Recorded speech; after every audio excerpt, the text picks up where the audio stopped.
بینەرانی بەڕێز جارێکی دیکە لە بەرنامەی ڕاوێ ڕۆژی سێر تیڤیۆم کاتەوە هەموو کاتێکتان باش.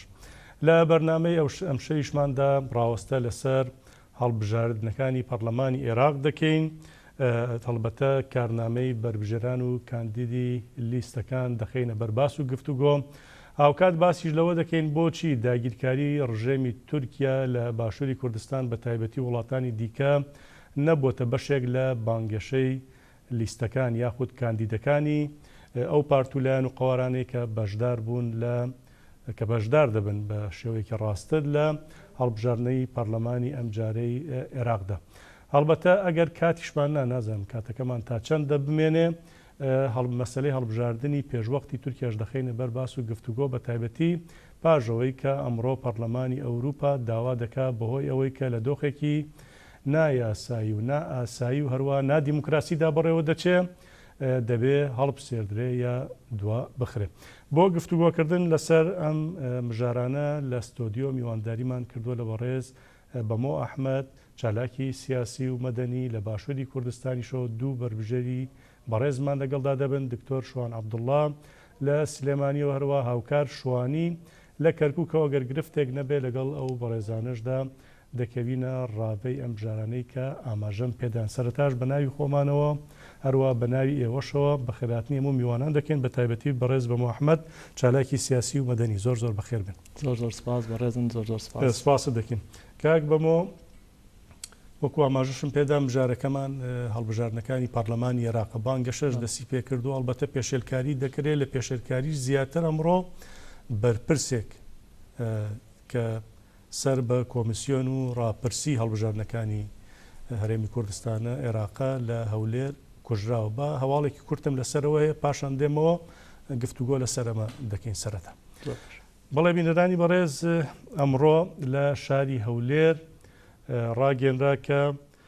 بەرپرسێکی کۆمیسیۆنی هەڵبژاردن و ڕاپرسی هەرێمی کوردستان کوژراوە. هۆکاری کوشتنەکەشی تا ئەم ساتەکە ئێمە لەگەڵ ئێوە ئەم هەواڵە بە ئێوە دەگەێنین. دیار نییە لەو بارەوە هۆگر عەزیز وتەبێژی پۆلیسی هەولێر بە ئاژانسی ڕۆژنیوزی ڕاگەاندووە ئەو بەرپرسەی کۆمیسیۆن بەڕێوەبەری کارگێڕی بووە دراوەتە بەردەستڕێژی گولە تا ئێستا هۆکارەکەی نەزانراوە بۆ کوژراوە. هەروە ڕاشی گاندووە هێزەکانی پۆلیس لەو چوارچێوەیەدا دەستیان کردووە بە لێکۆڵینەوە لە دواییدا کە لێکۆڵینەوەکان ئاشکرابوون ئەوانیش دەیخەنە بەر ڕای گشتی بەرپرسە کوژراوەکەش ئەوەی کە ناوی هاتووە وتراوە بە گوێرەی هۆگر عەزیز دەڵێ ناوی فارز محەممەدە بەڕێوەبەری بەشی کارگێڕیە لە کۆمیسیۆنی هەڵبژاردن و ڕاپرسی هەرێمی کوردستان. ئەمەش دەبێتە یەکەمین کەس لەوەتەی بانگەشەی هەڵبژاردن لە باشووری کوردستان دەستی پێکردووە یاخود لە عێراقیشدا بەگشتی بکوژرێت بەرپرسێک بێت لە کۆمیسیۆندا کار بکە.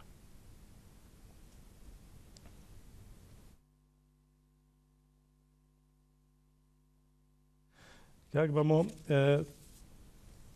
خوێندنەوە چییە بۆ ئەم کوشتنە؟ هەڵبەتە پێشێلکاری لە ڕۆژانی ڕابردووە بوون لە بەرنامەکەشدا من راپۆرتێکی کورتمەیە لەسەر پێشێلکاریەکانی دیکەش، بەڵام کوشتن چه ئاماژەیەکە ئیماژێکە بۆچی؟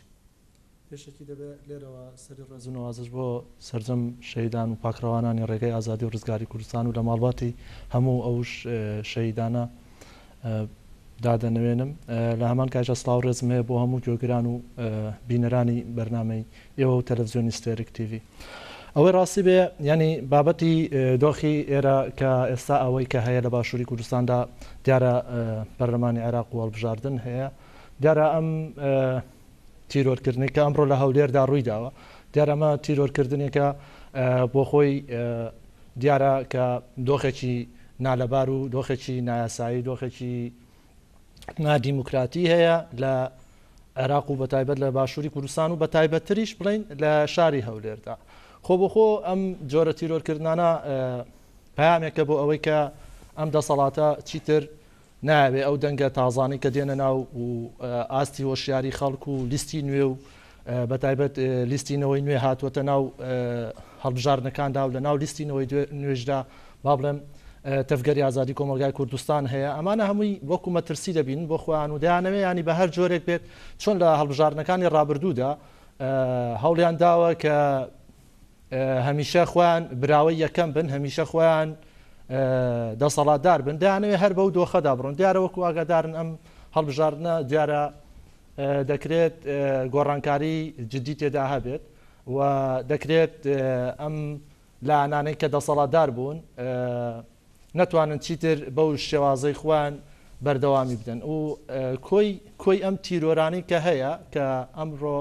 بەداخەوە کە ئەو کەسە تیرۆر کراوە لە هەولێردا ئەمە هەمووی وەکو پەیامێکە بۆ لایەنەکانی تر ئەگەر ئێوە زۆر پێداگیری بکەن لەسەر بەداخەوە بێ بڵێن لەسەر دیموکراتیزەکردنی باشووری کوردستان ئێمە ڕێگەتان پێ نادەین. باشە ئەلبەتە مرۆڤ پێش لێکۆڵینەوەکان نەکەوێت بەڵام ینی خوێندنەوەکەی بەڕێزی شت دوور نییە لە ینی ڕاستیەوە بەڵام دیسانیش بۆ ئەوەی کە ئەم کوشتنانە دووبارە دەبنەوە یاخود گوشارەکان و پێشێلکاریەکان لە هەڵبژاردنەکان دووبارە دەبنەوە زیاتر پەرەنەستێن پێ وایە ڕێکارەکان چین بگیرێنە بەر بۆ لەو چوارچەوەیدا. خۆ ڕێکارەکانەوەی هەموو دەبێ ئێمە ئەوە بەڕۆحێتەکەشت لێن نزیک بکەمەوە دوورە لێتەوە بگورە دەبێت بە ڕۆحێتێکی ینی دیموکراتیانە مرۆڤ بەشداری هەڵبژاردن بێ ینی بە ڕۆحێتێکی ئەوە نەکە دەسەڵات بگرێتە دەست بە ڕۆحێتێکی ئەوە نەکە هەمیشە لە دەسەڵات دابمێنێتەوە ینی تۆ ئەگەر ئەو لایەنانەی کە لە باشووری کوردستاندا هەموو ئامانجیان ئەوەیە کە هەمیشە لە دەسەڵات دابمێنەوە ینی هیچ کاتێک نایانوێت دەسەڵات لەگەڵ کەسێکی کەدا بەش بکەن ئەو بەشکردنەشی کە هەبووە لە ڕابردوودا لە نێوان یەکێتی پارتیەوە لە سەردەمی 50 هەتاوەکو هەڵبژاردن و دروستبوونی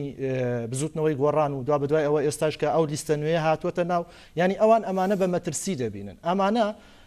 کە ئەگەر بێت و لە هەڵبژاردنێکی دیموکراتیدا ئەم دۆخە بکەوێت بە بارودۆخێکی دیموکراتیەوە بێگومان ئەم تیرۆرکردانە ینی مرۆڤ ناتوانێت بڵێ کوشتن چونکە بەڕاستی ئەمانە هەمووی تیرۆرکردنە دەکرێت سبەی لە ناوچەی سەوزیش تیرۆرێکی تر بکرێت ئێمە نمونەمان هەیە بۆ نمونە ڕۆژنامەنووسێ لە ناوچەی سەوز تیرۆر دەکرێت ڕۆژنامەنووسێک لە ناوچەی زەر تیرۆر دەکرێت ینی هەمیشە ئەم شتانە بەم شێوازە ڕوویداوە ئەمەش زیاتر متمانەی دەسەڵات نەماوە ینی دەسەڵات دێت دەڵێت چی دەڵێمە کێشەیەکی کۆمەڵایەتی ینی گەل متمانەی بە دەسەڵات نەماوە ئەگەر لە حاڵەتێکیشدا ئەگەر لە حاڵەتێکیشدا لە دۆخێکیشدا با بڵێم ئەو بابەتێکی کۆمەڵایەتی بێ لەبەر ئەوەی لە ڕابردوودا ینی ئەوان نانتوانیوە هەموو ئەو کێشانەی کە ڕوویداوە لە تیرۆرکردنی ڕۆژنامەنووس و کەسە ئازادی خوازەکان و دەست درێژی کردنەسەر بە شێوەیەکی شەفاف لێکۆڵینەوە نەکراوە ئەنجامەکانیشان نەخستووە دەرەنجامی ژۆک وتت کۆمەڵێ سیناریۆ دروست کراون بۆ ئێستش گومان لەسەر و بە ڕێزە دروست دەکات بێگومان ئەمە هۆکارەکەی هۆکاری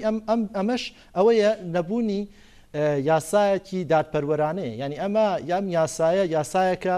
تەنها بەس بۆ خۆیەتی خۆی هەموو شتێک بێت کەسی تر بۆی نییە ینی کوردستان ئەگەر بڕیار بێ کوردستان بێ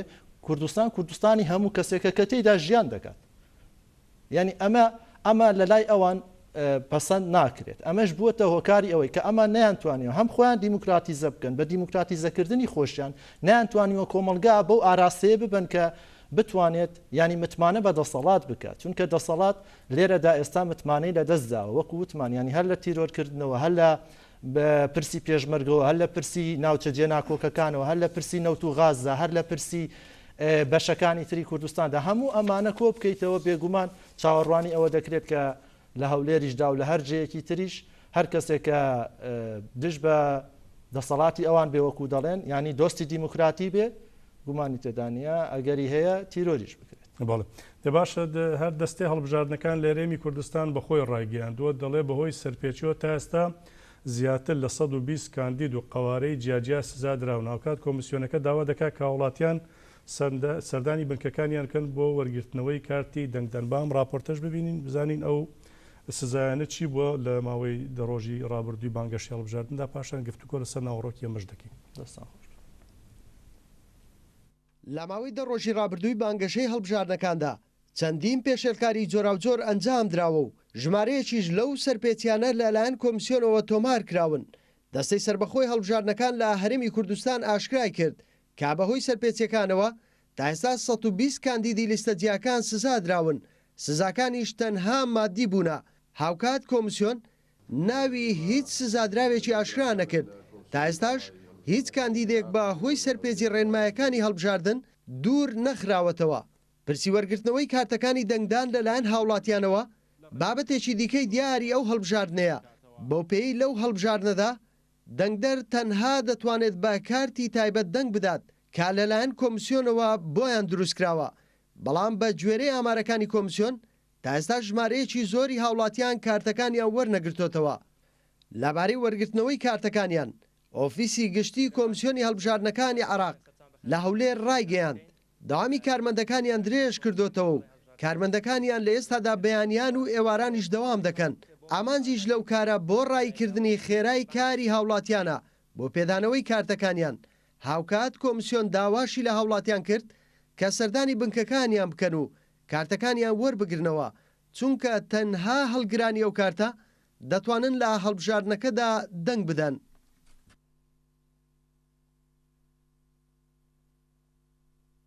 لەلایەن کاندیدە ئەنجام دراوە و ئەو پێشالکاریانەی بەرامبەر کاندیدەکان ئەنجام دراوە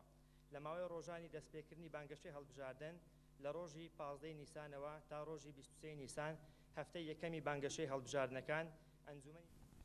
کاک بەمە بەر لەوەی بەمە لای بەڕێزت دکتۆر شوان عەبدوڵڵا بەربژێری نەوەی نوێمان لەگەڵدای لە سلێمانیەوە ئەڵبەتە بڕیار بوو بە سکای بەشدار بێت دیارە کێشە لە هێڵی ئەنتەرنێت ئێستا بە تەلەفۆن لەگەڵماندایە بەڕێز دکتۆر شوان ئەگەر گوێت لە منەم کاتت باش زۆر بەخێر بێن بۆ بەرداوەی ڕاوێ ڕۆژ زۆر سپاسانەکەم سلااو ڕێزم هەیە بۆ سلااو ڕێزم هەیە بۆ بینەرانتان سلااو ڕێزم هەیە بۆ کاک بەمۆ بۆ میوانەکەی تریشتان کەیەتە سەرخەت بەڵێ زۆر زۆر سپاست دەکەین سڵاوی ئێمەش قبول بفەرمونون بەڕێستان کاک دکتۆر شوان بەڕێستان لە سلێمانین سەرەتا لەوە دەست پێ بکەم ئێوە چۆن لەم کوشتنەی هەولێر تێدەگەن ئەندامێکی کۆمیسیۆن و ڕاپرسی دەکوژرێت تا ئێستا ژۆکارەکە نادیارە ئایا شتێکی نوێ گەشتوتە دەستێەوە لەو بارەوە لە ڕاستیە منی شەرەوەدا ئاگادارم کە لە ڕاگەاندنەکانەوە بینیم و بیستومە چونکە کاتێکی وای بەسەردا تێ نەپەڕیوە بەڵام خۆی لە خۆیدا مەسەلەی بیرۆکردنی بەرپرسێکی ئێستا بەرپرسێکی کۆمیسیۆنی باڵای هەڵبژاردنەکان لەم کاتەیە کە کاتی بانگەشەکردن و مەسەلەی تەشیرکردن و مەسەلەی توندبوونەوەی ئاڵۆزیەکان هەندێک جار لە ئارادایە خۆی لە خۆیدا زۆر تەبوو مژاویە و من گومانشی گەورەم لەسەر مەسەلەکە هەیە و هەڵبەتە لێپرساوێتی ئەم مەسەلەیە و ئەمنیەتی خەڵکی شارەکانی کوردستان و بە تایبەتی شاری هەولێر ئەقەمە ئەستۆی هێزەکانی ئاسایش و پۆلیس کە لە هەولێردا قۆرخ کراوە و دراوەتە دەستی حیزب و بنەماڵە وای لێکراوە کە نەتوانێت بە هیچ شێوەیەک بەکاری خۆی هەڵبستێت لە ڕاستیدا ئەمە بۆ یەکێتی نیشتیمانی کوردستان زەربەیەکی زۆر گەورەیە و من بەوەچینی من هەر خۆی سەری مارەکەی هەست هەڵگەڕاوەتەوە و گازی لە یەکێتی نیشتیمانی خۆی گرتووە کە بەحەقی ئەوەی یەکێتی نیشتیمانی یەکێک بۆ بۆچی ئاماژە بە یەکێتی نیشتیمانی کوردستان دەکەیت لە ڕاستیە هەرویستم ئەوە ڕوون کە مۆچکە یەکێتی نیشتیمانی کوردستان خۆی یەکێک بووە لەو لایەنانەی کە هەوڵی داوە دام و دەستگاکانی ئاسایش و پۆلیس بە حیزبی بکاو و هەر لە سلێمانیدا کە لە زۆنی سەوزدا دەست باڵایە بە هەمان شێوە ئەگەر بڵێن زیاتر یا کەمتر بەڵام بە هەمان شێوە کە پارتی دیموکراتی کوردستان و هێزەکانی ئاسایشی پارتی لە هەولێر جوڵاونەتەوە ئەویش جوڵاوەتەوە لەگەڵ خەڵکی خۆپیشاندەر و لەگەڵ خەڵکی ناڕازیدا و بە شێوەیەکی تەمومژایی مامەڵەی لەگەڵ دۆسیە و قەزەی تیرۆرکردنی خەڵکی بێتاواندا کردووە ئەمە لە ڕاستیدا وای کردووە کە سەروەری یاسا چی لە زۆنی سەوز و چی لە زۆنی زەرداکە ئێستا مادام باسی یەکێتی نیشتیمانیەکەی باسی زۆنی سەوز دەکەین ژێر پێ بخرێت و سەروەری یاسا حسابێکی وای بۆ نەکرێت ئەمەیە لێرەدا بەرپرسە لە هەولێر کوژراوە کاک دکتۆر شوان ببوورە کە پێ دەبڕن بەڵێ ڕاستە فەرمووی بووێ من هەروسم تێبینی بەوە بم لە هەولێریشدا ئەگەڕێتەوە بۆ ئەوەی کە دابشکردنی ئەم دوو ناوچەیە لە بینی خۆیاندا لە ئەو بەجێهێشتنی هەولێر بۆ پارتی و بە ئارەزوی خۆی تەراتێنی هێزەکانی پارتی بە هەموو جۆرەکانی لەوەدا بەڕێزت یەکێتی بەرپرسیار دەبینی من یەکێتی لەوا بە بەرپرسیار ئەبینم کە ئەویش بەشدار بووە لەوەی بە حیزبیکردنی ئەم دامەزراوانەیەدا نە ئەبوایە هەر لە ساڵی 91ەوە ئەبوایە یەکێتی نەهێشتا ئەم دامەزراوە نیشتیمانیانە بە حیزبی ببێ و بە بنەماڵە ببێت بە شخصی ببێ ئەوە دامەزراوەی نیشتیمانی بوونایە و ئەوە دامەزراوەیەک بوونایە بەرگریان لەگەلی کورد و لە جەلاری تریش بکردایە لە کوردستاندا نەوەکو ئەو قەزیانە ئەو دۆستیانی کە ڕوو ئەدا ژێر بە ژێر بکرێن و تەمومژاوی حەل بکرێن بە خوێن و بە پارە و لە زۆر حاڵەتیشدا بەژن کە ئەمایان هەر زۆر کەلتورێکی دواکەوتووە کە گەلی کورد پێویستە دەستبەرداری ببێت وایان کردووە یاسا بە هیچ شێوەیەک سەروەر نییە لە هیچ شوێنێکی کوردستاندا چ لە زۆنی زەر چ لە زۆنی سەوت بۆیە ئەم ناڕەوایەتیانە ڕوو ئەدا من زۆر بەداخەوەم بۆ ئەم حاڵەتە کە ڕووی داوە ئەم بەڕێزە لێپرساوێکی مەدەنیە یعنی کەسێک نییە من نازانم ئەوەی ببینم بە پێ ڕسمەکانی بینم چاکەت و پانتۆڵشی لەبەرایە و لە سیاری شخصی خۆیەتی حمایەتی واشی لەگەڵ نییە یعنی بەڕاستی ژیانی خەڵکی کوردستان کەوتۆتە مەترسی و ئێمە هەمومان لەبێت لە خۆمان بترسین ئێستا لە ماڵەکانی خۆماندا ژیانمان پارێزراو نییە ئەگەر ئەو بەزەر شاوی عالەمەوە و لە ڕۆژ بە ڕۆژی ڕووناک و لەسەر جادەی شاری هەولێر کە بەحساب ئاسایشە و ئەمنیەتە و دووبەی دووهەمی ناوچەکەیە تیرۆر بکرێ بەڕاستی ئایا گەرنتی چی هەیە ژیانی ئێمە لە هەر شوێن لە هیچ شوێنێکی کوردستاندا پارێزراوە بەڕاستی من لێرەشەوە هەر حکوومەتی عراقیش ئاگادارەکەم و ئەویش لێپرساوە لەوەی کە ئێمە لە چوارچێوەی سنووری جوگرافیای عێراقێکی دیموکراتی و عێراقێکی یەکگرتووین ئەبێ ئەویش لێپرساوە بێت لە پاراستنی جیانی هەموو هاوڵاتێکی عێراقی بۆ پارتی دیموکراتیش بەڕاستی لێپرساوە لەوە ئەبێت وەکو ئاسایشی پارتی وەکو پۆلیسی پارتی لێکۆڵینەوەیشی دەست بەچێ بخاتەگەڕ و بتوانن بگەنە بنی ئەم مەسەلەیە و لێرەشەوە ئێمە لێساوە ئەیڵێن نابێ هیچ دۆسیەکی بۆ دروست بکرێ عەلە ئەساس کێشەی عەشایری هەبووە یا کێشەی لە خەڵکا هەبووە من ئاگادار موشتەکان خوێندومەتەوانێ ئەم بەڕێزە هیچ کێشێکی لەگەڵ هیچ کەسێکان نەبوو خەڵکێکی زۆر گونجاو بووە لەگەڵ هەر بە پێی وتەبێژ یەکێتی کە خەڵکیشی کەسێکی زۆر گونجاو بووە لەگەڵ هەموو کەسێکان هیچ کێشێکی نەبووە لەبەر ئەوە بۆچی بەڕۆژن و ڕاک تیرۆر ئەکێ لەسەر باشێ وەکوونەوەی نوێ بەڕێستان ینی چی جیاتان دەکاتەوە لە پارتی و یەکێتی تۆ باسی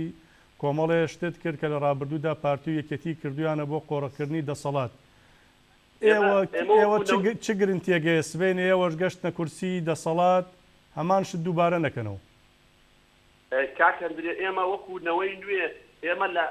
لە ڕاستیدا ئێمە تەنانەت بۆ پاراستنی خۆشمان هێزی چەکدارمان نییە ئێمە لە زۆربەی مناسبە و بۆ نۆمەراسیمەکانماندا بە مەدەنی نەچەقمان پێ تەنانەت دووکە چەقۆیەکیشمان پێ نیە و چنگاریشمان لەگەڵا نییە و هیچ حمایەتمان نییە ئێمە لەگەڵ گەلی خۆمانداین ئێمە خزمەکاری گەلی خۆمانین بۆچی لە گەلی خۆمان بترسین ئێمەش ئەڵێن ئاسایش هەیە بەڵام لەمڕۆ بەدواوە هەڵبەتا بێ خەڵک هەمووی نەک ئێمە هەموو خەڵکی کوردستان بترسێ نەوەی نوێ هێزێکی مەدەنیە هێزێکە هەڵقوڵاوی ناوجەرجی کۆمەڵانی خەڵکی کوردستان و خەڵکی ناڕازیە پێکاتوە لە سێ هێزی کە هاتووە لای یەک تەفگەری ئازادی کۆمەڵگەی کوردستان و بەرەی دیموکراسی گەل و جوڵانەوەی نەوەی نوێ هەر سێک هێزەکە هێزیشی بێچەچین هێزێکین ڕابردوویشی پاکمان هەیە ڕابردوویشی بێشەڕ و بێ ئاژاوەمان هەیە و دەستی ئاشتیمان درێژ کردووە بە تایبەتی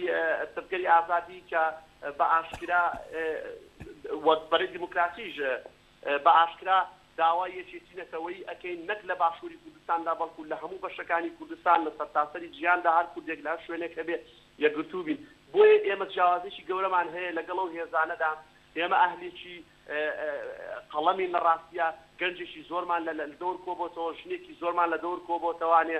ئێمە وەڵام دەرەوەی بارودۆخی ئێستای هەرێمی کوردستانین هیوادارم خەڵکی هەرێمی کوردستان لێرەوە گوێ لە دەنگمان بێ متمانی خۆیان بن بە 2020 نەوەی نوێ و من وەکو کاندیدێکی پارێزگای سلێمانی کاندیدی ژمارە 6 من خزمەکاری خەڵکی کوردستانم بەبێ هیچ جیاوازیەک ئێمە ئەچینە پەرلەمانی بەغدا داکۆچیشارە بین لە مافەکانی خەڵکی کوردستان جیاوازی ناکەین ئەو کێشە و ئاڵۆزیانەی لە بینی هەرێم و بەغدادا دروست کراوە بە هۆکاری پەیوەندی حیزبی و پەیوەندی تەمومژاوی شخصیە و بە تەلەفۆن و ئەم شتانە دروستیان کردووە و خەڵکی کوردستانیان بە ئاقارێکی خراپدا بردووە و کێشەیەکی گەوریان لە بینی نەتەوە جیاوازەکانی عێراقدا دروست کردووە ئێمە لەوێ چارەسەرکەری ئەو کێشانە ئەبین ئێمە ئاشتی و ئاسوودەی بۆ خەڵکی کوردستان و بۆ گەلانی عێراق جێڕینەوە ئێمە نەک تەنها یەکێتی فراکسیۆنەکان و ئەندام پەرلەمانەکانی کوردستان لە بەغدا گەرنتی ئەدەین بەڵکو بە شێوەیەک کار ئەەکەین بە عەقڵیەتێکی جیاوازترەوە کار ئەەکەین کە خەڵکانی تریش و هێزە سیاسیەکانی تریش و ئەندام پەرلەمانەکانی تریش لە فراکسیۆنە عەرەبی و تورکمانیەکان و ئەوانی تریش سەرسام بکەین بە خۆمان و بیان هێنە لای خۆمان و بۆ دۆزە ڕەواکانی خۆمان پشتگیری ئەوان دەستەبەر بکەین و نەک بە پێچەوانەوە دژمان بوەستنەوە و بە شێوەیەکی شۆڤێنیانە مامەڵەمان لەگەڵ. بەڵێ باشە بەڕێز دکتۆر شوان ینی کێشەیەکێ لە سەرتاسەری عێراق و کوردستانیشدا مەسەلەی دیموکراسیە، بەڵام ئەوەندەی من دەیبینم لە بانگەشەی هەڵبژاردنەکاندا کەمتر باز لەوە دەکرێت، زیاتر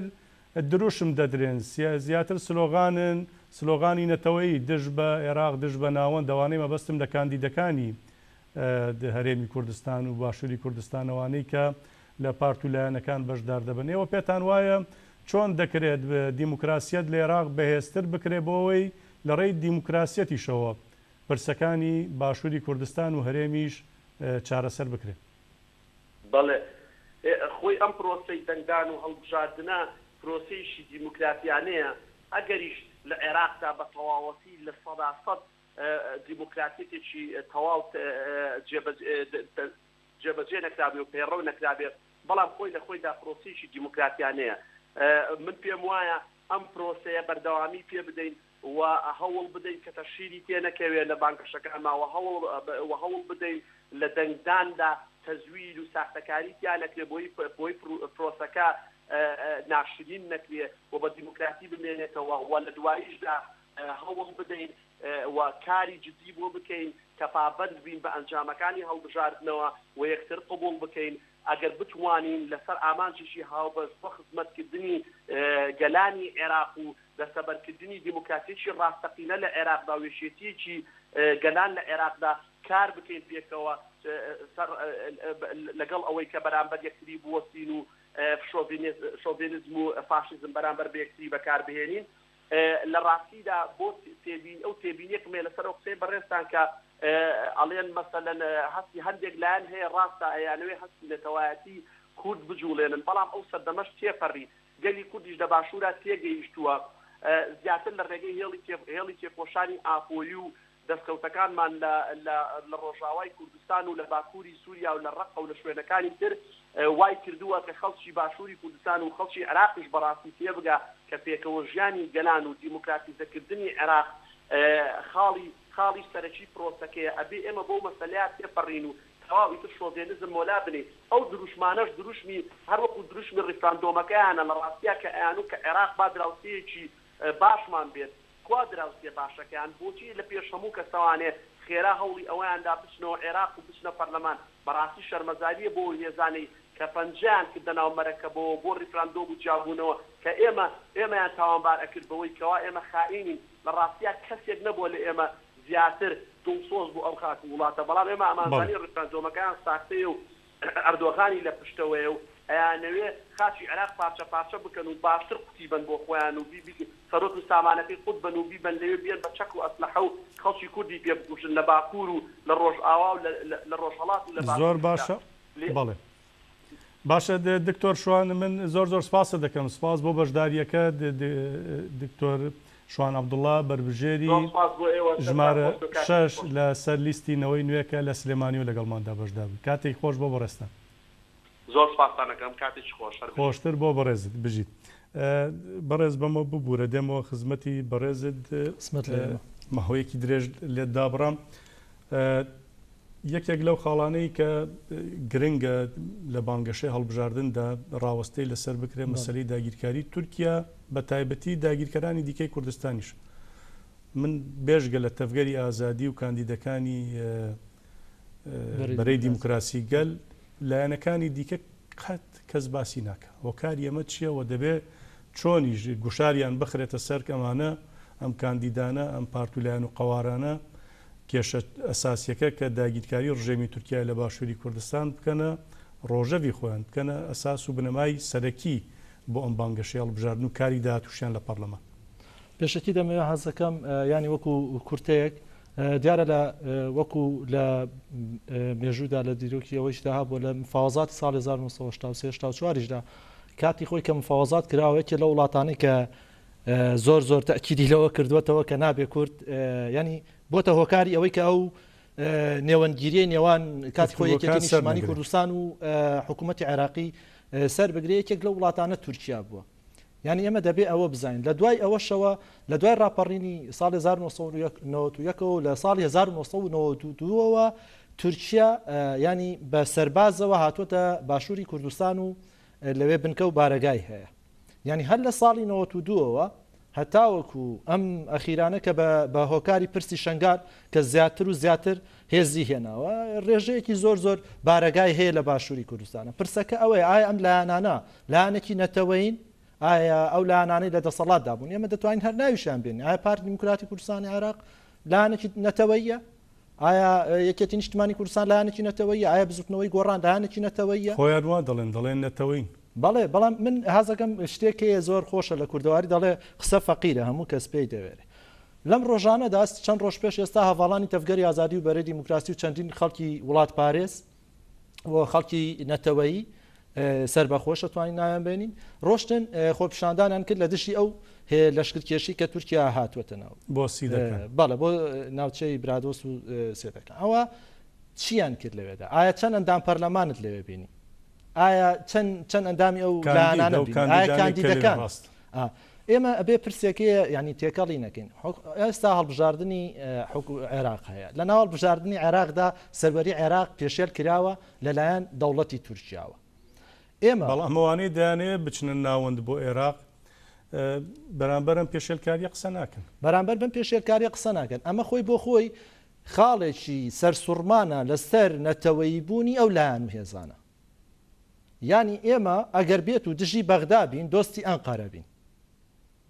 دژی بەغدا بیت دۆستی ئەنقەرەبی کە حکوومەتی ئەنقەرە ناهێڵێ مرۆڤ بە زمانی خۆی ناسانکو دەڵێن هەم خۆرمایان دەوێ هەم مێوەش خۆرمژیان دەوێ هەم پەرلەمانتاریش دەنێرنە بەغدا هەم ئەرتەشێکی داگیرکەری وەکو تورکیاش پەلکێش دەکەن بۆ سەرکاکی کوردستان. خۆی ئەمە سیاسەتێکی دووفاقی ئەمانە ئەو هێزی پارتی دیموکراتی کوردستانی عێراق بە درێژایی مێژوو هەر لە سەردەمی ساڵی 1950ەوە هەر لە 1950ەوە لە سەردەمی عەبدولکەریم قاسمەوە کە هاتووەتەوە لەسەر بانگەشتی عەبدولکەریم قاسم کاتی خۆی کە هاتووەتەوە هەتاوەکو ساڵی 1962 کە شەڕی جەلالی و مەلایی هەتاوەکو 66 دروست بووە. ئەم خۆ پەلکێشکردنی دوژمن و لە ئاخیردا کە بینیمان لە ستیوێکی ئابدا ساڵی 1996 و دوا بەدوای ئەوە بینیمانەکە ئێستا لەم ڕۆژانەدا وەکو وتمان پەلکێشکردنی تورکیا. ینی خۆی بۆ خۆی ئەم هێزانە هێزێکی ئەگەر بڵێن نانەتەوەین ئێمە دەبێ هەموو ئەو لایەنانەی کە بانگەشەی نەتەوەیی بوون دەکەین لە باشووری کوردستان و لە کوردستان بەگشتیدا دەبێ هەر شتێک ینی هەر هەموو هەوڵ و تێکۆشانێکمان بۆ ئەوە بێت کە ئەم لایەنانە بە نەتەوەیی بکەین. بۆ ئەوەی بە نەتەوەییان بکەین ئێمە چەند ڕێگایەکمانە ئێمە هەڵبژاردنمانەیە لە عێراقدا لە ڕێگەی هەڵبژاردننی عێراقەوە ئێمە وەکو کورد بەشدار دەبین. سەروەری خاکی عێراق پێشێلەکرێ لە هەمان کاتدا سەروەری خاکی کوردستانیش وەکو حکوومەتی هەرێم پێشێل دەکرێت. لێرەدا ئێمە دەتوانین چەند سوود و ینی ئەوە بکەین لە دەستوری عێراقیدا بۆ ئەوەی مافەنەتەوەیەکانی گەلی باشوور بپارێزین و ببینە دەواازەیەک بۆ ئەوەی بتوانین هاوکاری بەشەکانی تری کوردستان بکەین. بەڵام بە پێچەوانەوە لە بەرامبەردا ئەو هێزانەی کە دەسەڵاتدارن دیارە ئینتیفاقی ژێربەژێریشیان ڕەنگە هەبێت ئینتیفاقی 50 ساڵی ئینتیفاقی غاز و ئینتیفاقی هەر شتێکی تریان هەیە ئەمانە بووەتە هۆکاری ئەوەی کە لە پرسی نەتەوەییدا ئەمانە زۆر لاوازن ینی لە پێناو بەدەستخستنی پارە کە ئەو پارێش بۆ گەل نییە بەداخەوە گەل هەتا چارەکە موچەش ڕۆشتووە خزمەت گوزاری سەرەتایەکان وەکو کارەبا ئاو غاز هەموو ئەمانە لە خراپیدان کەواتە لێرەدا ئەوەی کە هەیە ئەم لایەنانە پێویستە سزا بدرێن. ئەمڕۆ هەڵبژاردننی عێراقی ئەو لایەنانەی کە لە دەسەڵاتدا بوون لە ڕابردوودا ینی بەرپرسیارن لە تیرۆرکردنی ئەوەی کە ئەمڕۆ ڕووی داوە هەتاوەکو ئەو شەڕی کورتکوژیەی کە لە ڕابردوودا لە ساڵی 92 دژ بە پارتی کرێکارانی کوردستان ئەنجامیاندا و لە ڕابردووتریشدا و هەتاوەکو ئەو شەڕایشی کە لە تاوەکو ساڵی 96 سیوەکی ئابی هاو بەسەردا هەموو ئەمانە بەرپرسیارن لە ماڵوێرانی گەلی کورد لە باشووری کوردستان و سەر ڕای هەموو ئەو کۆچبەریش کە بەسەر ئێمەیان داهێناوە کۆی هەموو ئەمانە ئەمڕۆ هەر کەسێک ئەتوانێت لە دەنگداندا ینی دەنگ بەلایەنێک بدا کە بەڕاستی بتوانێت ڕازگۆ بێت ینی بتوانێت دەستپاک بێت ینی تایبەتمەندی ئەوەی با نەبێت کەسێکی سیاسی ئەوەندە گەورەش نەبێت تەنها دوو تایبەتمەندی هەبێت دەستپاک بێت دەستی پاک بێت دز نەبێ و درۆژ نەکە ینی ئەو دوو تایبەتمەندەیە هەبێ ئیتر پێم وایە بۆخۆی ئەتوانین بارودۆخێکی جیاواز بێتە ئاراوە بەڵام بەگشتی ئەوەی بێ هەڵوێستی ئەو لایەنانە بۆ خۆی دەبێ ئەوان هەڵوێستیانە بێ و دەبێ بەڕاستی تەفگەری ئازادی کۆمەلگای کوردستان لە ناو لیستینەوەی نوێدا لەگەڵ بەرەی دیموکراسیدا گوشاریش بۆ جوڵانەوەی نەوەی نوێژ بهێنن بتوانن وەکو لیستێک ینی ئەوە بکەن بە ئامانج ئەو دەستدرێژی کە تورکیا دەیکاتە سەرخاکی عێراق و باشووری کوردستان بهێنە زمان و هەوڵ بدەن ینی لە باتی ئەوەی کە لەسەر هەندێک پرسی لاوەکی کە کێشە دروست دەکەن بێن لەسەر ئەو پرسانە لەگەڵ لایەنەکانی تر لەگەڵ بزوتنەوەی گۆڕان لەگەڵ هەر لایەنێکی کە دەیەوێت نەتەوەی بوونی خۆی بسەلمێنێت بێنە بەرێ ئەوەش بڵێن هەندێک لە لایەنەکان ینی بەرپرسانیان لێدوانەدەن ئەندامەکانیان لێدوانەدەن بۆن من ئەندامی مەڵبند بەرپرسی لەق چوزانم هیمە کۆکان بەڵام لە کردەییدا ینی بە شێوازێکی ستراتیژی دژی ئەو داگیرکاریە نین ینی قسەکە ئەمەیە تۆ لایەکی خاکەکەت داگیر کراوەکو بەڕێز دەڵێ سەروەری خاکەکەت پێشێل کراوە بە تەماشی بچی بۆ عێراقێک کە سەروەریەکەی پێشێل کراوە ینی ئەمانە بۆ خۆی دووفاقین مرۆڤ دەبێ ینی چۆن زەخت بکە یا گوشار بخاتە سەرمانەکە ئەم سیاستیان سەرڕاستکەن و یا بۆچی بێدەنگن ینی پارتێکی وەکو بزوتنەوەی گۆڕان یەکێتی نیشتمانی کوردستان یەکگرتووی ئیسلامی چوزانم هەموو لایەنانەی کە ئێستا بەشدارن ینی بۆ بەرهەم ساڵە هاوپەیمانی و دادپەروەری ینی تەنها بەڕواڵەتی شتەکان ئەگەر ڕوبەڕوو دانیشی لەگەڵ یا دەڵێ بەڵێ من دژیم بەڵام لە کردەیدا نایکە خۆی وەکو وتمان پێشەکی ئەمانە دەکرێت ئەو دوو لایەنە بە تایبەتی یەکێتی نیشتمانی کوردستان و پارتی دیموکراتی کوردستانی عێراق ئەم دوو لایەنە پەیوەندی ژێر بە ژێریان هەیە دیارە ئێمە هەر کەسێک ئێمە هیچ کەسێک کێشەیەکی نییە تۆ پەیوەندێکی سیاسی خۆت هەیە پەیوەندێکی ئابووریت هەیە پەیوەندی هەر شتێکت هەیە شتێکی بازرگانیت هەر شتێکت هەیە ینی ئەمە بابەتێکی زۆر زۆر ئاسایە بەڵام کاتێکە پرس هاتە سەر ئەوەی کە تۆ نەتوانی بەرگری لە خۆت بکەیت پاراستنی خۆت بکەیت پاراستنی گەلەکەت بکەیت پاراستنی خاکەکەت بکەیت ینی ئەمە بۆ خۆی پرسیارێکی سەرەکی ئەو لایەنانش کە زۆرتر قسە دەکەن و کرداریان نییە ئەوە بۆ خۆی دەبێت گەل ئەو شتە ببینێ ئایا مەسەرەن ئێمە دەڵێن وەڵا ئەو لایەنە نەتەوەییە باشە نەتەوەییە لە پەرکێشکردنی تورکیادا چی کردووە ئایا بەشداری ئەو خۆپیشاندانانیان کردووە ئایا دژی ئەو خۆپیشاندانانە وەستاونەتەوە نەخێر بۆچی نەوەستاونەتەوە هۆکارەکە چێ هۆکارەکە ئەوەیە بە باوەڕی ئێمە ئەمانە بە هەر شێوازێک بێت گرێبەستەی ئەوەیان هەیە ینی گرێبەستێکیان هەیە لە ژێرەوە لەگەڵ ئەو دەوڵەتانەدا ئیتر ئەوانش ئەمڕۆ سبەی هەر ئاشکرا دەبێت بەڵام ئەوەی کە هەیە ئەمڕۆ ئەوەیە کە دەبێت ئێمە بە هەمومانەوە هەوڵ بدەین دژی ئەو داگیرکاری تورکیا بۆستینەوە و ئەوانیش ئەگەر پێیان وابێ ینی ئەو هێرشانە تەنها بۆ هێرشێکە بۆ سەرپارتی کرێکارانی کوردستان پەکەکە و بەو هێرشانە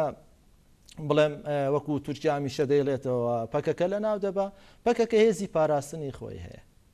ئەوەی کە نیەتی حکوومەتی هەرێمی باشووری کوردستانە کە ناتوانێت پاراستنی خاکی خۆی بکات ئەوە ڕاستیەکەیەتی ئەوەی کە ئەمڕۆژ لەو سنوورانە پاراستنی ئەو هێز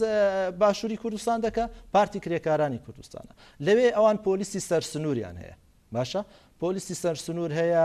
هێزی پێشمەرگە هەیە زرێڤانیان هەیە چی دەکەن خودی خۆی گرفتەکە لەوەدا ئەو هێزانی کە ناوت بردن ئەمانە ئەم هێزانی کە چوونەتە باشووری کوردستانەوە ئێستا لە سەربازگە و بنکە و بارگاکانی ئەواندن یان ئەمە دەری دەخا کە ڕاستەخۆ ئەمان ڕێیان بۆ کردوونەتەوە کاتەگەر ڕاستەخۆ ئەوان ڕێیان بۆ دەکەنەوە و بەو شێوازەیە پێویستە گەلی ژۆشیار بێت لە بەرامبەر ئەوەدا هەڵوێستی هەبێت هەڵوێستەکە ئێستا دەنگدانە ینی دەنگدانە ئەمڕۆ هەڵوێستی هەیە ئەمڕۆ لیستینەوەی نوێ بە ژمارە 120 بەشداری کرد و ئەم لیستە لە خەڵکانێک پێکاتون جوڵانەوەی نەوەی نوێی تێدایە و بەرەی دیموکراسی تێدایە و تەفگەری ئازادی کۆمەلگای کوردستانی تێدایە لەناو ئەمانەدا خەڵکی دڵسۆز هەن خەڵکی دەستپاک هەن خەڵکی ڕازگۆ هەن دەکرێت لە ناو لیستەشدا غەڵکی جۆرێک هەبێت ئێمە ناتوانین بەڵام ئەوەی کە هەیە بە وەکو پروپاگەندەیەکی ئەوە دەرنەکەوێت کە ئیتر تاو ئەمانە فریشتن و هەموو شتێکەکەن نەخێر ئێمە بۆ شێوازە ناڵێن بە شێوازێک دەڵێن ئەم کەسانە دەستیان نەبوو لە شەڕی براکوژی کەسێکیان تیرۆر نەکرد و چەکداریان دکتۆر شوان عەبدوڵڵا ئێستا بەڵێ پاسداریان نەهێنا ئەو خاوەنی مێژووی جەلالی و مەلایینی نە ینی کۆمەڵە شتێ مرۆڤ دەتوانێت ئەوە نییە بڵێ ساڵانێکی دوور نییە ساڵی 96 ساڵانێکی دوور نییە مرۆڤ دەتوانێت ئەوە بەسە بۆ ئەوەندەی کە هۆشیار بێت کە سزای لایەنێکی سیاسی پێ بدە ئەمڕۆ دکتۆر هۆشیارش ئەمڕۆکە لە قسەکانیدا هەر هەمان شتە ینی ئەوانە کەسانێکن خەڵکانێکن بەبێ چەک بەبێ هیچ شتێک هاتوونەتە مەیدانەوە گەلیش پێویستە هۆشیار بێ ینی ئیتر ئێوە ناتوان خاکەکەمان بپارێزن ئێوە ژیانی ئێمە ئەوەتانێ تیرۆر دەکرێن خەڵک لە ناو هەولێردا باری خزمەت گوزاریە خراپە بواری موچەیە خراپە بواری پەروەردەیە خراپە تەنانەت بواری کللتور و هونەر و چاند و هەر لایەنێکی باشووری کوردستان مرۆڤ دەستی بداتێ کەم و کوڕێکی زۆر زۆری تێدایە ئەمەش ینی بۆ خۆی پرسیارە ئەمڕۆ دەبێت لەم هەڵبژاردنەدا بە تایبەت کە هەڵبژاردن هەیە هەڵبژاردننی عێراقەیە دەتوانین ئێمە بەم هەڵبژاردنە ینی بە پێی توانایی خۆمان هەم سزای ئەو لایەنانە بدەین هەم بتوانین پێشەوەچوونێک بکەین ئەگەر هەنگاوێکی کەمێکیش بێت ئێمە بتوانین لە ڕێگەی حکوومەتی عێراقەوە چەند پرسێک هەیە بەڕاستیان پرسانە لە ساڵی 2023 و هەتا 2005ەوە با بڵێم بەگشتی بە هەڵواسرایی باونەتەوە پرسی پێشمەرگەیە پرسی نەوت و غازە پرسی ناوچەی جێناکۆکەکان ئەم سێ پرسە سێ خاڵی سەرەکی بوون لە نێوان حکوومەتی هەرێمەوە و با بڵێم ئەوەی بەغدادا ئەم سێ پرسە ئێمە چارەسەریمان هەیە بۆ ئەم پرسانە وەکو تەفگەری ئازادی کۆمەلگای کوردستان و لە ڕابردووی شەپار چارەسەری دیموکراتی کوردستان پرۆژەی چارەسەریمان هەبووە ئەم پرسە تەنها بە عەقلەتێکی دیموکراتی خوازی چارەسەر دەکرێت دەبێ عێراقێک کە عێراقێک بێت ناکرێ عێراقێک من بۆ خۆم نەتەوە پەرست بم ڕخنەی خەڵک بکەم بڵێم عەرەبێکی نەتەوە پەرست و شۆفێنی ناخورد ئەوەشی سەیر و سەمەرەیە ئەندام پەرلەمانە سوێندی خواردووە کە سەروەری عێراق بپارێزێ بەڵام لە دەرەوە دروشمی کوردایەتی و فاشزمی کوردی دەدا بەرامبەر بە بەغدا ئەمانە خۆی بۆ خۆی ساریش خۆی کاندید کردوێتەوە بەڵێ ئەمانە خۆ ئێمە ڕەنگە باش نەبێ ناوی کەسێک بێنین بەڵام ئەم لایەنانە ئەم وەکو وتمان ینی هەمیشە بە دوای ئەو شتانەدا دەگەڕێن کە خەڵک چاواشاکەن نانێ ڕووی ڕاستەقینەی خوان نیشانی هیچ کەسێک بدەن بۆ ئەوەی ئەم ڕووی ڕاستەقینەی خۆیان بشارنەوە ینی لەلایەک نەتەوەیە لەلایەکیش پەرکێشی یەزی داگیرکردەکە لەلایەک دەوڵەت دروست دەکە لەلایەکی تر سەرۆت و سامانی گەل دەدزێ لەلایەک بەڵێن دەدا لەلایەکی تر بە پێچەوانە قسە دەکە ینی ئەمە چی ئەم کەسانە ینی مرۆڤ تەنانەت ناتوانێت نەک وەکو لایەنێکی سیاسی سێریان کە مرۆڤ لە ژیانی ڕۆژانەی خۆیدا لە ژیانی ڕۆژانەی هاوڕێیەتی و هەواڵێتی خۆیدا مرۆڤ تەحمل ناکات لەگەڵ کەسێکی ئاوادا 24 کاتژمێر ژیان بکە ینی بەیانی شتێکت پێ بڵێ نیوەڕۆ شتێکت پێ بڵێ ئێوارە شتێکترە بێ گەل تێبگا لەم بارودۆخە باشە بەڕێز بە محەممەد ئەلبەتە هەواڵێکی گرنگە بۆ ئەمڕۆ پەرلەمانی ئەوروپا کۆمیسیۆنی چاودێری لە ستراسبۆرگ کۆبۆتەوە هەر لەسەر مەسلەی هەڵبژاردن بەڵام لە تورکیا نەک لە عێراق ئەڵێ ئەو هەڵبژاردنەی کە بڕیارە پێشوەخت بکرێت لە مانگی شەشدا نایاساییە نادیموکراسیە دەبێ هەڵبسێردرێت هەڵ بکرێت دوا بخرێت راپۆرتێکمانەیە لەسەرەوە پاشان دێمەوە بە کورتی ئاماژەیەکی پێ بدەین خراپ نابێت لا شاری ستراسبۆرگی فەڕەنسا دانیشتنیەکی پارلەمانی ئەوروپا بەڕێوەچوو لە دانیشتەکەدا کۆمیسیۆنی چاودێری پەرلەمان راپۆرتی خۆی لە سەر هەڵبژاردنەکانی سەرۆکایەتی کۆمار و پەرلەمانی تورکیا پێشکەش کرد و ڕایگەیاند هەڵبژاردننی پێشوەختەی تورکیا گوماناویە و پێناچێت لە دۆخێکی دیموکراتیدا بەڕێوە بچێت کۆمیسیۆنەکە باسیشی لەوە کرد کە یاسای هەڵبژاردن مانگێک پێش هەڵبژاردن گۆڕدراوە و هەروەها هێشتا لە تورکیا دۆخی نائاسایی بەردەوامە ئەوەش گومان دەخاتە سەر دروستی بەڕێوەچوونی هەڵبژاردنەکان و پرۆسەی دیموکراتی دەخاتە ژێر پرسیارەوە کۆمسیۆنی چاودێری پەرلەمانی ئەوروپا ئاشکراشی دەکات بەپێی پێوەرەکانی یەکێتی ئەوروپا نابێت یاساکانی هەڵبژاردن کەمتر لە 3 مانگ لە هەڵبژاردن بگۆڕدرێن، بەڵام لە تورکیا مانگێک پێش هەڵبژاردن یاساکە گۆڕدراوە، ئەوەش لەگەڵ پێوەرەکانی کۆمسیۆن یەک ناگرێتەوە. هاوکات بڕیاردانی هەڵبژاردننی پێشوەخت دەرفەتی تەواوی خۆئامادەکردن ناداتە پارت و لایەنە سیاسەکان تا بە شێوەیەکی کارا لە هەڵبژاردنەکاندا بەشدار بن. هاوکات دانانەوەی بربەستی لە سەدادەی هەڵبژاردن بۆ خۆی کۆسپێکی گەورەی دیکەی نادیموکراتیە و دژ بە فرەڕەنجی سیاسی دادەنرێت. کۆمسیۆنی چاودێری پەرلەمانی ئەوروپا لەسەر ئەو بنەمایە جەخت دەکاتەوە کەوا هەڵبژاردننی پێشوەختە لە تورکیا هەڵپەسێردرێت کە بڕیارە لە 24 حوزەیرانی داهاتوو بەڕێوە بچێت، چونکە لەگەڵ بنەماکانی یەکێتی ئەوروپا یەک ناگرێتەوە. پەرلەمانی ئەوروپا لە ساڵی 2016ەوە لە ڕێگەی کۆمسیۆنی چاودێری پەرلەمانەکەی چاودێری وردی دۆخی تورکیا دەکات.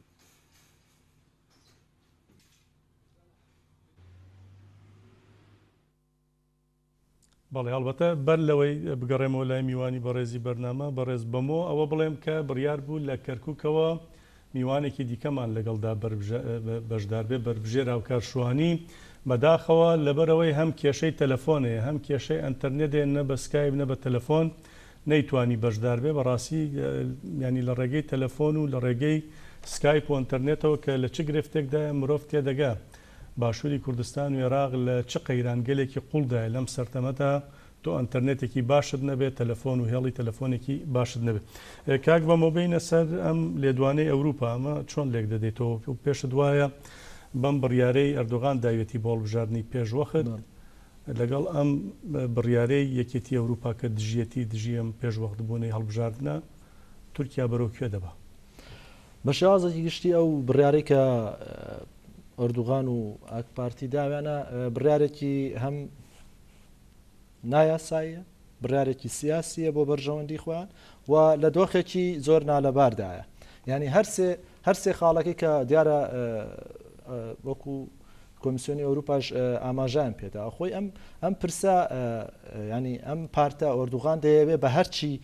وەسیلەیەک هەیە بە هەر شێوازێک هەیە ینی ئەم شتانە ئەنجام بدات، چونکە بۆ خۆی دۆخێکی نایاسایی لە تورکیا هەیە بۆ 3 مانگە. تۆ لە دۆخێکی نایاساییدا چۆن هەڵبژاردن دەکەی؟ ئەگەر دۆخێکی نایاسایی هەیە و ئەگەر دۆخێکی نالەبارە هەڵبژاردن چۆن دەکرێت؟ خۆی نمونە هەدەپە سەلاحەدین دەمیرتاشی بەربژێر کردو بۆ کاندیدی سەرۆکایەتی کۆمار ئەو ئێستا لە زینداندا، یعنی ئەمە چه عەدالەتێکە؟ هەڵبەتە بەدەیان و سەدان ئەندام و لایەنگری دیکە یا بەرپرسی دیکەی هەدەپە هەر لە زینداندا. بێگومان ئەم خۆی بۆ خۆی وەکو وتمانیانی ئەو بارودۆخی کە لە تورکیادا هەیە دەبێت ئەوە بڵێن بارودۆخی کورد بەگشتی، بارودۆخی کورد بەگشتی و بارودۆخی تورکیا بە تایبەت هەموو گرێدراوی ئیمبرالیە. هەتا وەکو ڕێبەراپۆ بە ڕێزەبڵا ئۆجەلان ینی سەردان نەکرێت و زانیاری ورد لەسەر ژیان و بارودۆخی ئەو نەبێت، ئەم شتانەی کە دەوڵەتی تورکیا دەیکا هەمووی بۆ چاوەشەکاریە. ئێمە دەبێ ئەوە ببینین ئەمڕۆ هەم بەڕێز سەلاحەدین دەمیرتاش کە هاوسەرۆکی پێشووی هەدەپە بووە لە زینداندا بووە، هەموو ئەو ئەندام و کادرانەی کە سیاسین هەموو لە زینداندان، ینی ئەم بە فرسەتێکی ئەزانێ لەم بوارە نایاساییە داوەکو خۆی دەڵێ بارودۆخێکی سیاسی بۆ خۆی بقۆزێتەوە بۆ ئەوەی بەردەوامی پرسیشیەوەشیە تا 2019 بارودۆخی ئابووری و سیاسی و جوواکی تورکیا زیاتردا بڕمێ ئەو کاتە نەتوانێت لە هەڵبژاردنەکاندا سەرکەوتن بێنێ. گومانی تێدا نیە تورکیا لە حاڵەتێکی باشدانە، ینی هەم لە پەیوەندیەکانی لەگەڵ ئەوروپا لەگەڵ یۆناندا لە بارودۆخی هێرشکردنە سەر ئافریقانت کرد دوێنێ و پێرە سەرۆگۆزیرانی یۆنان بڕیاریدا هەموو گرێبەستە ئابوووریەکان لەگەڵ تورکیا ڕاگرێت. بەڵێ ئەمانە هەمووی خۆی بۆ خۆی ینی بواری ئابووری تورکیا دێنێتەوە. تورکیا لەم حاڵەتەدا دەیەوێت چی بکات؟ دەیەوێت هەر شتێ پەلاقاژە دەکات، ینی هێرشی سووریا دەکات، هێرشی باشووری کوردستان دەکات، لێدوانی سیر و سەمەرە دەدات، دەیەوێت هەڵبژاردن پێشوەخت بخا لە 24 پێما بێ بڕیارە ئەوە بکەن. ینی ئەمانە هەمووی دەرەنجامی ئەو بارە نالەبار و ناسەقام گیرەی تورکیایە، هەموو ئەمانەش گرێدراوی کێشەی کوردە و لە ناو ئەوەشدا گرێدراوی بەڕێز ئۆجەلانە. نەگەمە بڵێن چاودێران بەخۆ تورکەکان دەڵێن لەو کاتێک کە ئەشکەنجە و گۆشەگیری ئیمرالی سەخت کراوە پەیوەندی ئۆجەلان لەگەڵ دەرەوە بڕاوە تورکیا ڕۆژ بە ڕۆژ قەیرانەکانی بەرەو قوڵتربوونەوە دەچن گومانی تێدانێ کێشەکە کێشەی دیموکراتی بوونی تورکیا و کێشەی دیموکراتی بوونی ناوچەکەیە پێشتریش بە ڕێز ئۆجەلان ینی پێشنیاری ئەو چەتر ئاسای دیموکراتێتی کردبوو پێشنیاری نەخشەڕێ خست بووە ڕوو بۆ چارەسەری بەڵێ هەموو ئەوانە نەخشەڕێی هەبووە هەموو ئەمانە بۆ ئەوە بوون کە ئەم تورکیا نەگات بە ئەم خۆناغا بەڵام ئەمانە لە ڕاستیدا وەکو وتمانیانی تورکیا وڵاتێکی نەتەوە پەرستی سەرسەختە لە ناوچەکەدا ینی ئەوێت تەنها بەس خۆی هەبێ ینی ئەوان خەون بە ئیمپراتۆرێتێکی عوسمانیەوە ئەبین خودی ئۆردوغان بۆ خۆی خۆ هەبوونە خەریکە خۆیان لە ناو دەبە بێگومان چۆن لە ڕابردوودا هەر چی بەسەر ئیمپراتۆرەتی عوسمانی هاتووە بێگومان ئەگەر هەر بەردەوام بێ لەسەر نکۆڵیکردن و خۆ نەدان بە دەستەوە بۆ دیموکراتی زەبوون لە ڕۆژەڵاتی ناویندا گومانی تێدانی ئەو پەیوەندیانە ئەمڕۆ لە ئەوروپا هەیەی